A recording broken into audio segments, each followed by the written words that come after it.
I hate that the story happened and that we have to be talking about this, but I think it's relevant to my channel, which we talk about race and ethnicity and culture. This goes right in line with it. I also talk a lot about emotional intelligence. So let's go ahead and pull this up. I'm on CNN Media on their website, and I'm going to read the quote that caused Roseanne's reboot to be canceled. I'm just going to read it from the article. Quote, Muslim Brotherhood and Planet of the Apes had a baby equals VJ, end quote. And the VJ is referring to Valerie Jarrett, who is a top former aide to President Obama. So there we go. That's the context of the story. So something that's not only racist, but also an attack against Islam as well. And so here's what I want to unpack here. You know, the first thought is this. So many things in today's culture, I feel, because I've said before, as far as censorship goes, it used to be that if you, cursed or said something overtly sexual, that would be what's offensive. And we've had a change in culture now where you can pretty much say whatever you want and no one's going to get offended as far as vulgarity goes, as far as profanity and those sort of things. But it's a matter of being offensive to cultures and groups of people. That is what offends people. And I do think that a lot of things are blown out of proportion and people make a big deal about it and people get offended way too easily. This is not one of those times. This is one where it's actually legitimate. It's like there's no one, I can't imagine anyone wanting to defend Roseanne, including herself.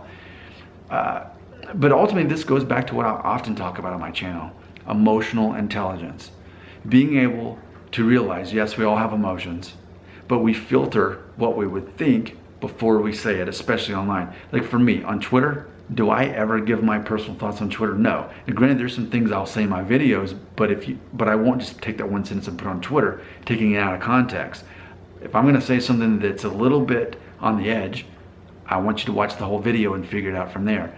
But with this is a different story. But just imagine though. Imagine if in your brain you truly thought, even privately, that it's okay to compare someone's race to apes, and that it was okay to tie in a religion with that. If you thought that was okay, which I can't imagine that personally, but if you did think that you would go and put that in social media. And that's the thing too, it's like social media is such a magnet for those sort of things that's the last place you should ever say it. You should never say it.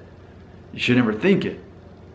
But that's the worst possible place to say it. And it's interesting too that with Roseanne Barr, I mean, she's 65 years old. She's been very famous and rich for like, what, 30 years at least.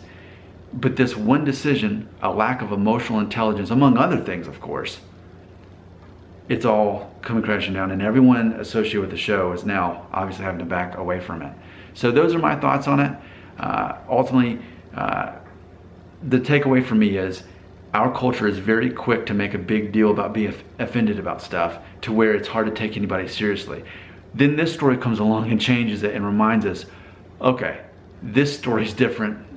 This is way beyond the line. This is definitely offensive, and this is not something that we can be okay with. It's no one can just say, no. This is clearly wrong. But it's just a matter of, it's fascinating to me that people can lack the emotional intelligence and put stuff on Twitter. It's like so many people get in trouble over Twitter. Just don't go on Twitter. Those are my thoughts. What do you have to add to it? Let's talk more about it. My point is not to bash Roseanne Barr, but to look, basically psychoanalyze what's going on and look at it from a cultural perspective. Those are my thoughts. What are your thoughts? In the comments right here.